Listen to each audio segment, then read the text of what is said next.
Hi, this is Ken Morton Jr., and you are on episode number 27 of the Hosel Rockets Podcast. We talk all things golf here at Hosel Rockets, and over the next 2 or 3 episodes, we're going to take a little bit of a diversion from kind of what we've been talking about in podcasts past, and talk a little bit about some of the really cool diversity and inclusionary things going on in the game of golf. Our next couple of guest interviewees are experts in that field. We've got Jane Siebers, who is the executive director for the Morton Golf Foundation here in Northern California, and then Sandy Cross, who is the Director of Inclusion for the PGA of America on next episode's podcast. And we're even going to try to draw in some other experts in the field and try to explore it a little bit more. My own experience goes back a few years when I was in high school, and this is back in the late 80s. They didn't have boys and girls golf teams. The girls played, if they were good enough, played on the boys' teams. And at El Camino High School here in Sacramento, where I went, we had a very close friend of mine who was in my same class. Her name was Angie Peroni back in those days. She played on our boys' team, and we were very competitive in terms of skill and ability all 4 years.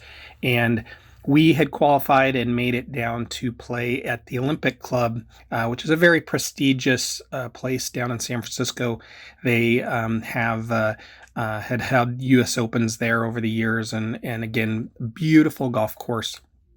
Well, as we went into the clubhouse to check in, Angie was not allowed in the part of the clubhouse that the rest of us were allowed in back then. And that was such a strange experience for me because here she was, a close friend, for it to be here in, what we thought of as progressive California was kind of such a weird experience. And since then they've made more changes down there at Olympic Club, and again, one of the more inclusive private clubs in the U.S. now at the point. But that was kind of my first experience, and it all kind of got brought to a head here just recently when Pine Valley Golf Club, which is, if you look at the different rankings of different golf courses for Golf Digest and Golf Magazine, Pine Valley is usually in the top 1 or 2 golf courses every year. It's in terms of playing experiences, one of the most exclusive and high-ranking golf experiences that you can have around the world.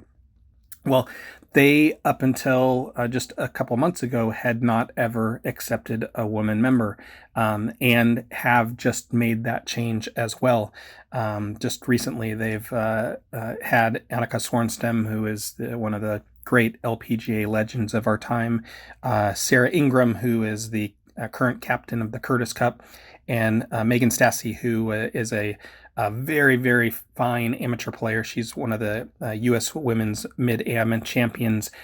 All have been asked and have accepted membership at that club. And so it just kind of got us thinking about inclusiveness in the game of golf, and how far we've come, some of the things going on to open up this game to everybody.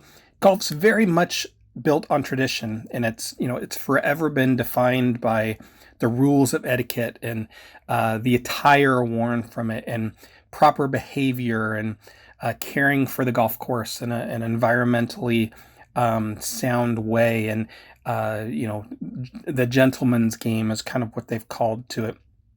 But as the culture of America is challenging the way we think about everything, it's also challenging our sports. Augusta National having Lee Elder being one of the guys to kick off Augusta National, and honoring the legacy that he has in breaking down barriers is, it's sad here that we're in 2021 and talking about that, but it's the reality is that it becomes more profound with each passing year.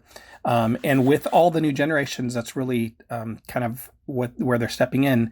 Out of the 582 members of the LPGA Tour, They've got a 31% Asian playing population, but only 10 are African American. Even Latina and Hispanic populations are close to 10%. We're just, again, and it's even less so on the PGA Tour. We've got such a farther way to go. And representation of golf really matters. Sandy Cross, who we're going to interview in a subsequent podcast here, again, is they call her the Chief People Officer for the PGA of America, and she oversees diversity, equity, and inclusion for the PGA of America, says that it can be part and traced to a Caucasian-only clause that existed on the PGA Tour from 1934 all the way to 1961.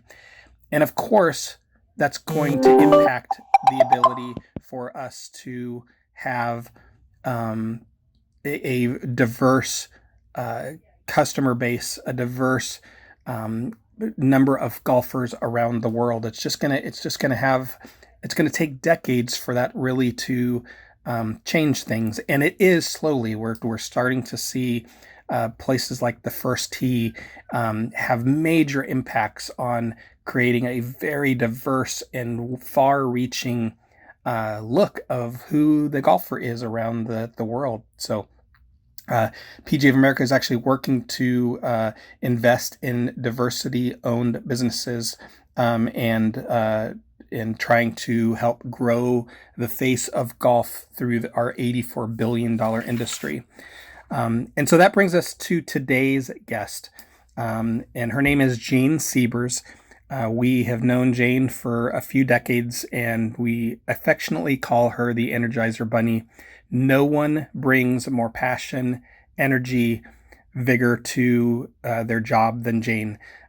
She is currently the executive director for the Morton Golf Foundation, which is a 501(c) nonprofit here in Northern California that raises close to $250,000 annually that all goes back to the disabled, the underprivileged, and some of our veterans to help grow the game of golf. And I'll let her go into some of the details on some of the amazing special programs that the Morton Golf Foundation is involved in, and not steal her thunder.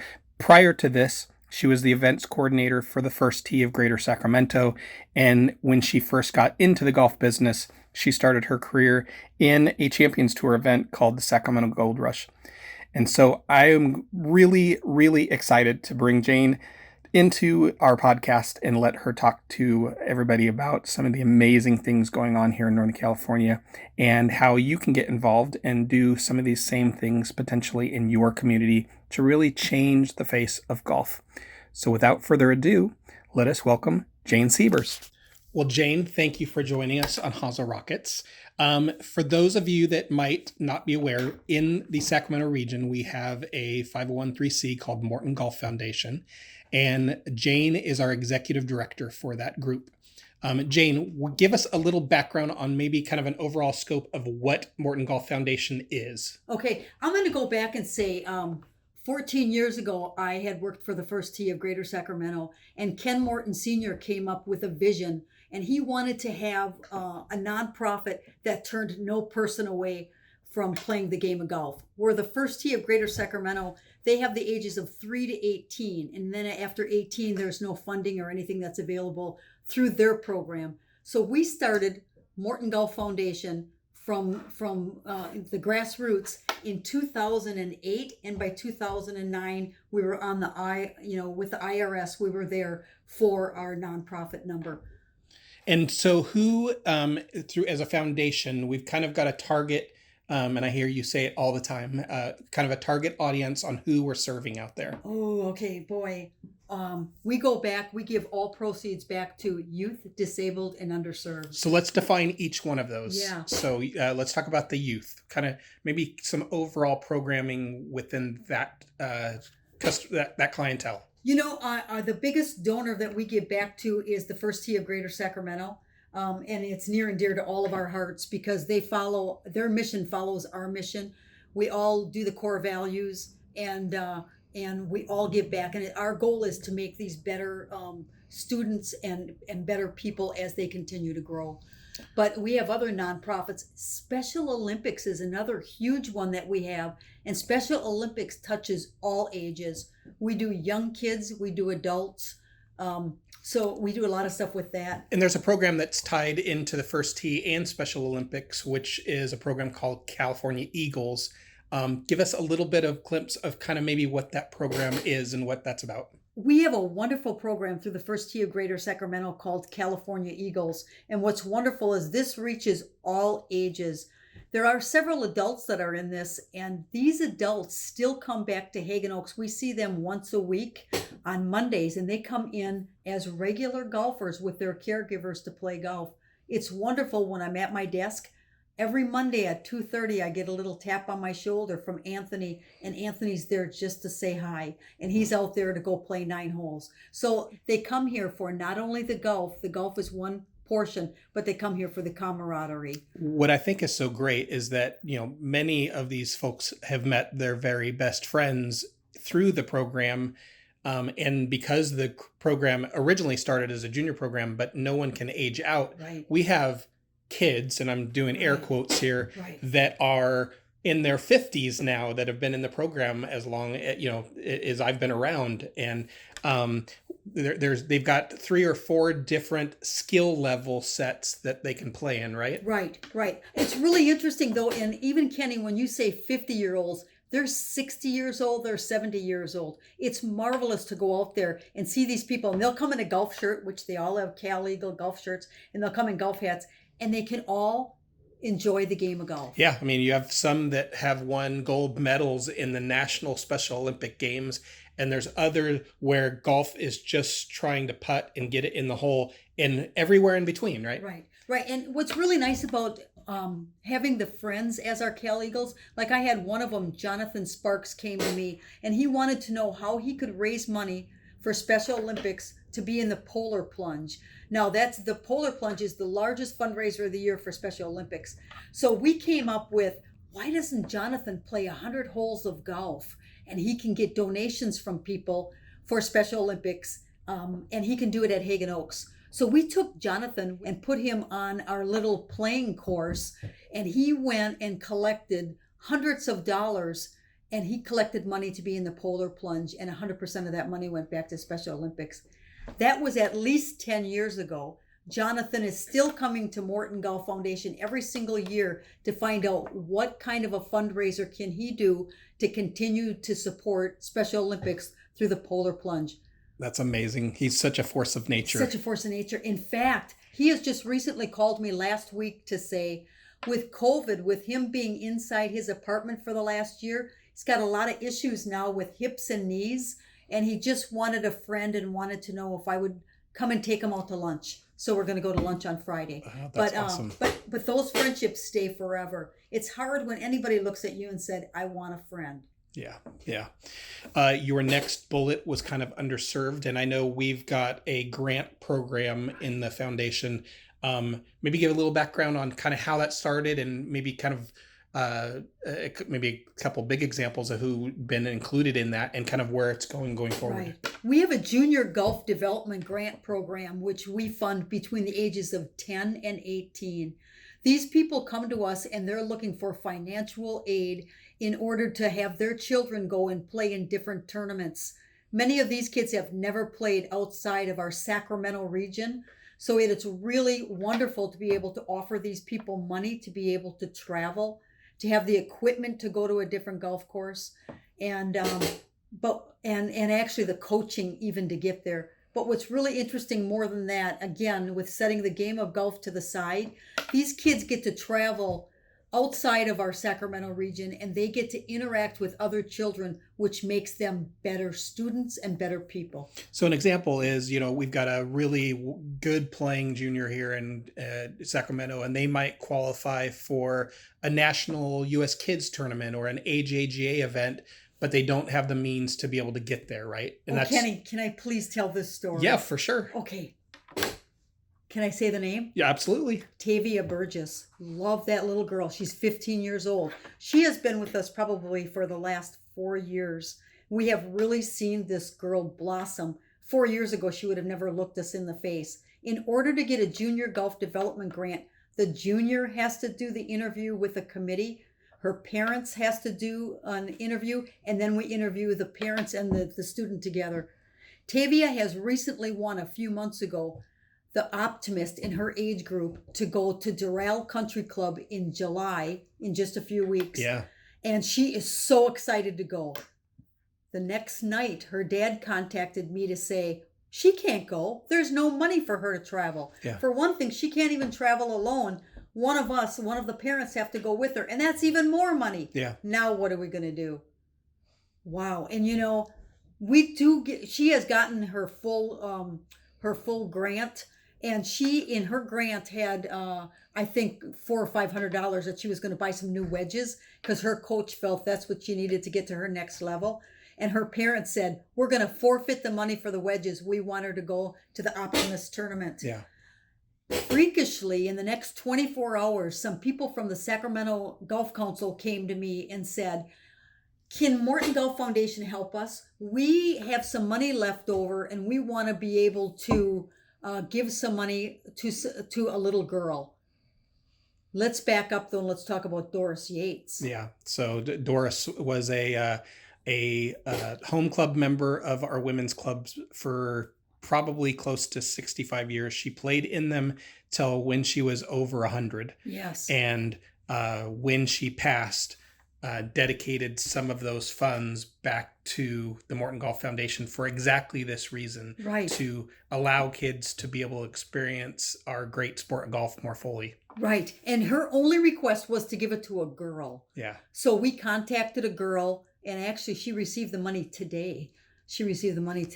That's so fantastic. I mean, that's such a life experience that she's going to take with her whole life. Whether she goes to go play the LPGA tour or becomes a doctor or anything else in course in life, that's going to have such a profound impact on her. At this particular point, though, with her being 15 years old, is all she wants to do is go to play in this golf tournament. She earned it. Yeah. And it was really heartbreaking, I'm sure, when her parents looked at her and said, we can't go. Yeah. And, and she never wanted to say that in front of her peers because there are runner-ups of the tournament. She could have easily stepped aside and the next person could have gone. But they contacted Morton Golf Foundation knowing we were only a financial vehicle and saying, is there any more money? Our very first grant recipient ended up being kind of the model by which this whole program is the reason for it, right? Right. Cameron Champ came to us as a junior in high school. And at that particular time, he needed money to be able to travel internationally to play. His goal was to be on the PGA Tour. When I was with the First Tee of Greater Sacramento, when I started there, Cameron Champ was 8 years old. My very first day at work, Cameron Champ and I were at 12 Bridges at the time and playing 100 holes of golf. And it was over 100 years old. It was over 100 degrees. At that particular time, Cameron Champ knew he was going to be a PGA player. Yeah. And to this day, Cameron Champ would never forget Morton Golf Foundation. No, he and actually now he's out on tour, is actually having his own foundation, giving back to kids at Foothill Golf Course, which is another local golf course that he played in, and down in Texas where he's living now. So he's paying it forward for sure. So, but every time we mention Cameron Champ's name, I always go, we cannot forget his sister. His sister actually is a 25-year-old beautiful woman who has special needs and is in our California, the Eagles program. The Eagles program, yeah. Right. Yeah. So again, kind of full circle there. The last piece is I know we're doing a lot with vets and folks through the Pga Hope Program as well, right? Right. You know what? And actually, that's a really interesting one.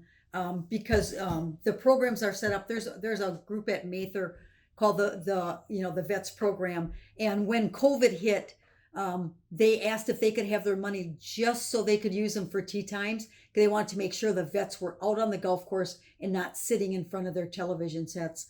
There isn't anything more powerful, and I think it's on Fridays that they come to Hagen Oaks when you see all these people with their shirts on and you're thanking them for their service. Men, women, I mean, of all ages that are members of PGA Hope. Yeah, the Hope program, if you're not super familiar with it, is an amazing program that was started here in Northern California by the Northern California PGA, and is a developed program for originally for those that might be dealing with injuries, either physical or mental, where maybe dealing with PTSD, or we've got a lot of amputees, or those that are restricted to playing golf in our access golf carts that can go all over the greens and all that kind of stuff. And the stories we hear from them, right now the hair on my arm is sticking up on end. It's literally saving lives in some cases, right? Oh, can I tell a story? Sure. Okay, our largest fundraiser of the year is called Golf and Guitars. And every single year we give one foursome, which is a value of $2,000, to PGA Hope to allow them to invite 4 different PGA Hope members, complimentary, to come and play in this big charity golf tournament that we hold during the concert. Yeah, and I'll throw in there, they get a chance to play with country music star Jason Michael Carroll, who is a former Marine himself, and absolutely spoils these 4 guys while they're out on the golf course. Or ladies, I should say, yes. Yeah. And actually, what's so powerful about this, though, is as the concert is happening, Ping comes in, gives them a full set of golf clubs, and it's very patriotic and red, white, and blue and everything, and names on the bags and stuff.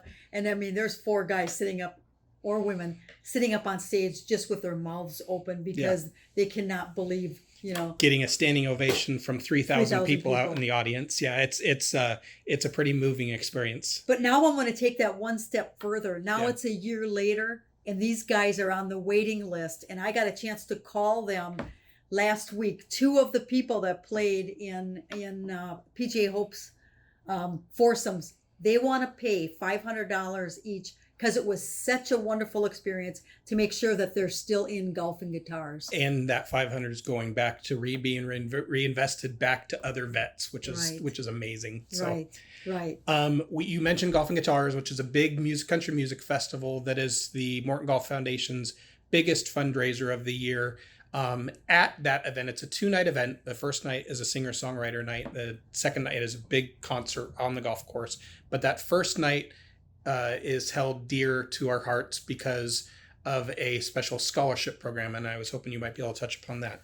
Oh my God, this is like really passionate in my heart. But anyway, these particular people, around Christmas time, I send out an email to all golf coaches and athletic directors within a 50-mile radius of Hagen Oaks, asking them to please forward our application to ask any high school senior to apply that has played golf in high school, been a member of the first tee of Greater Sacramento, or who have worked at a golf facility.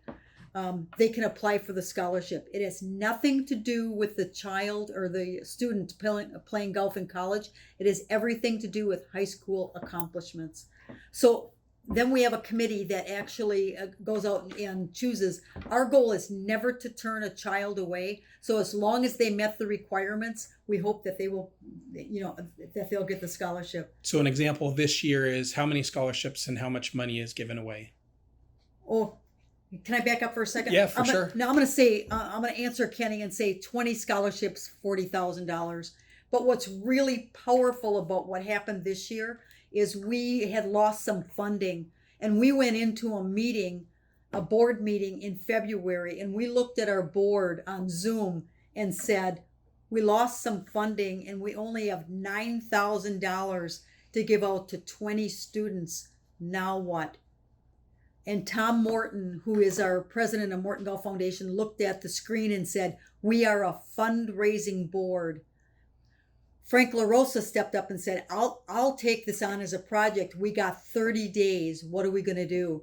Within 30 days, the board came together, opened up their own purse strings, and we had $40,000. So $40,000 this year went out to Morton Golf Foundation scholars. Then let's just talk about golf and guitars as we're coming up into October. Yeah. So after when every one of the kids let me know what college they're attending, and now the checks need to be cut and they have to be given to their college, I send them a little note and say, October 18th on Monday, we're doing the singer-songwriter night at Golf and Guitars. That's normally always the night that we invite all the scholars and their family to be recognized on stage. We do realize a lot of them, due to the fact that it's an October event this year, due to COVID, that some of them will not be with us. I got multiple people back saying, can my family come? And of course, the answer back from Morton Golf Foundation was, of course. Who else is going to cheer when we say your name on stage? That is the embodiment of Jane right there. If you've not ever met her before. I have two questions left for you, and both are a little bit open-ended. The first being, just in a more philosophical way, why is it so important, the work that the foundation is doing in opening up the game to everyone? Yeah, you know why? I think, and I said this morning in a marketing meeting that we had, is it's not the game of golf, it's the experiences we give to children. Every single time that we do something, we give somebody an experience, be it good, be it bad, learn through the bruises. Everything that we do really grows every child that we touch.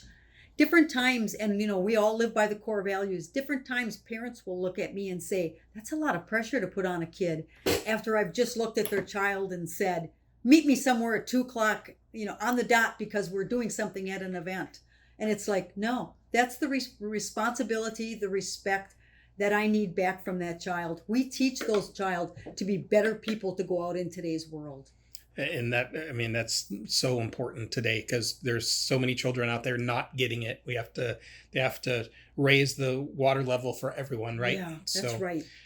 For those that are listening out there that may be local to Sacramento, that may not be, and want to learn more or help contribute to what the foundation is doing, what kind of direction can you provide them? Oh man, the biggest thing to do is go to mortongolffoundation.org. We have a wonderful website that we constantly keep up. We're constantly doing things that you can help us with. There's always volunteering you can do. We use youth along with adults for every event that we do. Can I just talk about the Valera? For sure. Tom Morton's doing something. He really stepped up to the plate last year, when it's like you're always trying to think of a better event that we can do to raise more money. Tom Morton is playing on September 24th, 25th, and 26th, a 3-day event in Sacramento. There are 32 business people in Sacramento that got invited into the Valera Capital Cup. The one thing that you have to do, it's a $2,500 buy-in, and you have to tell the Valera Capital Cup back that you choose a charity of your choice, and you can raise $30,000 or more. Last year during COVID, they raised $1.8 million, which was bigger in our Sacramento than the big day of giving. That's amazing. And Morton Golf Foundation is very proud to say we're now in our second year. This is where, if you could ever go to mortongolffoundation.org, hit the donate button. This is where all our proceeds go back to youth, disabled, and underserved. And with that program, most of that money is being then funneled back into grants directly for kids so that they can go play golf who might not normally have that opportunity, right? And again, we constantly say this back to our board as we educate everybody about Morton Golf Foundation. Every single person out there is underserved. Everyone has their own story. It's just unbelievable when we hear the stories. No matter how affluent you are, no matter how much money you have, there's a story there where there's a need. Many times it doesn't only have to be financial need. They need our assistance. Sure. Jane, thank you very much for sharing about the Morton Golf Foundation. As she mentioned there, if you would like more information, you go to mortongolffoundation.org, and we will pick up this next podcast with learning some more from Sandy Cross with the PGA, and learning more about how our game can be more inclusive, and learn more about how we can continue to change and make this game even greater than it is before. Thanks for listening. We'll talk to you next week.